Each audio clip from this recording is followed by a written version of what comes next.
Hello everyone, welcome to Dynamic Study. I am Jyoti Budhwar. Today we are discuss class 4 on the topic of DFS, which is the part of unit 10 paper 2 computer science. DFS means depth first search. आपको जैसा कि आप सबको पता है हमने previous video में BFS breath first search algorithm explain की थी. अगर आपने वो वीडियो नहीं देखी है तो आप उसको भी देख सकते हैं. उसमें हमने डिफ्रेंशिएट भी किया था अलग अलग सर्च मेथड्स को. So let's start depth first search algorithm. DFS एक रिकर्सिव एल्गोरिदम को फॉलो करती है किसी भी ग्राफ को ट्रेवर्स करने के लिए. इसको हम DFS क्यों बोलते हैं, डेप्थ फर्स्ट सर्च क्यों बोलते हैं? क्योंकि जब ये रूट नोड से स्टार्ट करती है तो उसके बाद किसी नेक्स्ट पाथ पे मूव करने से पहले ये उस पाथ के हर एक नोड तक जाएगी और उस पर चेक करेगी कि उसको गोल नोड मिलता है या नहीं. इसलिए इसको डेप्थ फर्स्ट सर्च बोलते हैं. ये स्टैक डेटा स्ट्रक्चर को यूज़ करती है जो कि लीफो ऑर्डर को मेंटेन रखता है. LIFO means last in first out. जो हमारा फ्रेमवर्क था उसमें कोई चेंजेस नहीं है. हमने जनरल फ्रेमवर्क इससे प्रीवियस वीडियो में एक्सप्लेन किया था, आप वहाँ पे चेक कर सकते हैं. So let's take an example for DFS. Here this is the graph or tree. Here A is the initial state and G is the goal state. So here two lists are present जो हमारे general framework में थी. First one is open, second one is closed.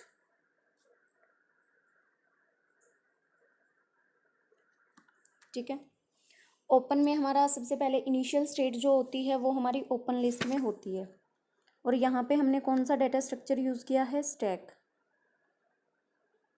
तो stack में एक ही side से push और pop दोनों ऑपरेशंस परफॉर्म होते हैं और जो टॉप ऑफ द स्टैक होता है वो हमारा एलिमेंट पॉप होता है. ठीक है.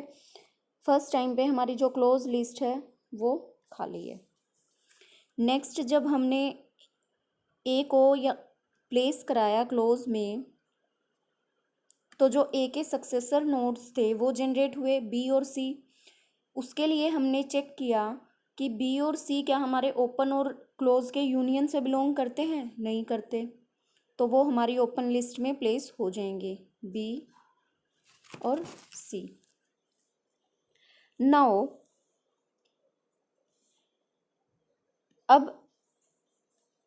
अब हमारा टॉप ऑफ द स्टैक क्या है? सी.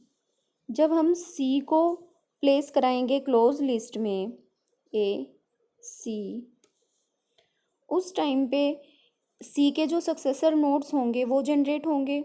फिर उनको हम क्या हमारा सी गोल नोड है? नहीं है. फिर जो सी के सक्सेसर होंगे एफ और जी, क्या वो हमारे ओपन और क्लोज लिस्ट के यूनियन से बिलोंग करते हैं? नहीं करते. तो हम उनको ओपन में प्लेस करा देंगे. यहाँ पे क्या बचेगा? बी एफ और जी. फिर से हमने फर्स्ट जो टॉप ऑफ द स्टैक है, टॉप ऑफ द स्टैक जी है, इसको क्लोज लिस्ट में प्लेस करा दिया ए सी और जी. क्या हमारा जी गोल नोड से बिलोंग करता है? हाँ करता है. तो हम टर्मिनेट कर देंगे विद सक्सेस. अगर इस वाले ग्राफ में हमारा डी गोल नोड होता तो हम क्या करते?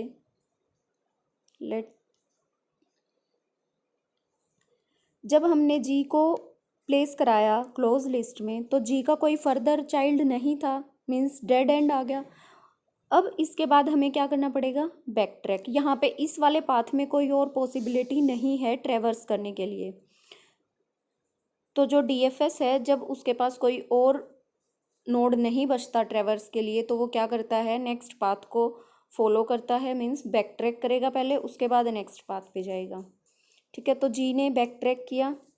बैक ट्रैक करने के बाद अब इसमें एफ एलिमेंट है, एफ को हमने यहाँ से रिमूव किया और क्लोज में प्लेस करा दिया ए सी जी एफ. एफ का भी कोई सक्सेसर नोड नहीं है.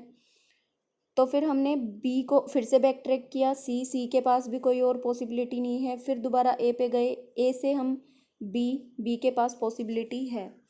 अब हमने ओपन लिस्ट से जब बी को प्लेस कराया क्लोज में, तो जो बी के सक्सेसर नोड थे, क्या बी गोल नोड है? नहीं है। तो जो बी के सक्सेसर नोड थे डी ई, क्या वो बिलोंग करते हैं ओपन क्लोज के यूनियन से? नहीं करते। तो वो हमारे ओपन लिस्ट में प्लेस हो जाएंगे, डी और ई। अब टॉप ऑफ द स्टैक क्या है? ई। ई को हमने प्लेस करा दिया क्लोज में। हमारा ई भी गोल नोड से बिलोंग नहीं करता और ई का कोई फर्दर सक्सेसर नोड नहीं है। फिर हमारी ओपन लिस्ट में डी है। अब अगर हम डी को ओपन लिस्ट से क्लोज में मूव कराएंगे, हम चेक करेंगे क्या डी हमारा गोल नोड है? Yes, it is correct. तो terminate with success. So this is the example for depth first search. जो डेप्थ फर्स्ट सर्च है वो हमारी मेमोरी भी कम रिक्वायर करती है और टाइम भी कम लेती है अगर वो सही पाथ में ऑपरेट हो रही है। जो हमने पहले पाथ लिया था, अगर हमारा गोल नोड जी था, तो जब हम पहले वाले पाथ से थे तो हमारा गोल नोड कम टाइम में अचीव हो गया था। अब हम बात करते हैं टाइम कॉम्प्लेक्सिटी की। टाइम कॉम्प्लेक्सिटी इसके लिए b⁻d होती है, जैसा कि ब्रेथ फर्स्ट सर्च की भी b⁻d होती है। यहाँ पे एक ब्रांचिंग b को हम डिनोट करते हैं ब्रांचिंग फैक्टर से, d को डिनोट करते हैं डेप्थ से। ब्रांचिंग फैक्टर मीन्स कितने नंबर ऑफ पॉसिबल सक्सेसर्स हैं उस नोड के लिए। Let's take an example.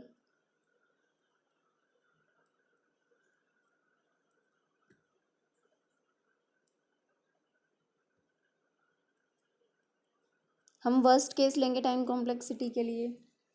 अगर हमारा ये इनिशियल नोड है और ये हमारा गोल नोड है, यहाँ पे हमारा ब्रांचिंग फैक्टर कितना है? 2 है और डेप्थ भी कितनी है? 0 1 2। डेप्थ भी कितनी है? 2।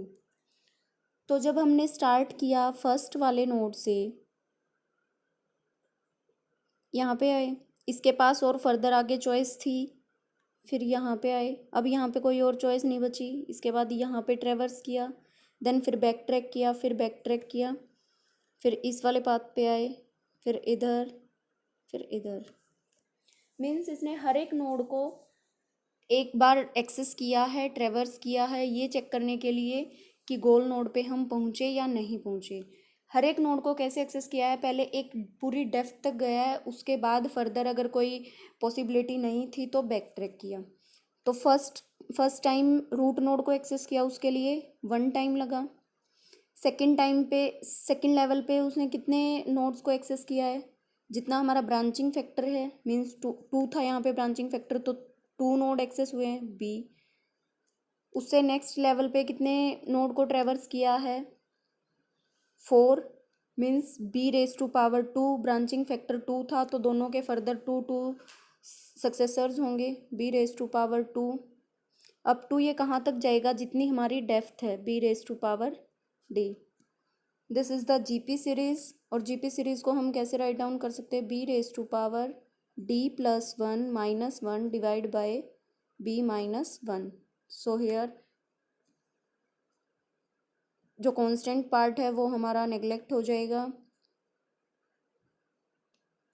b⁻d हमारा टाइम कॉम्प्लेक्सिटी होगा for the depth first search tree. Let's move to the space complexity. Here space complexity is b into d.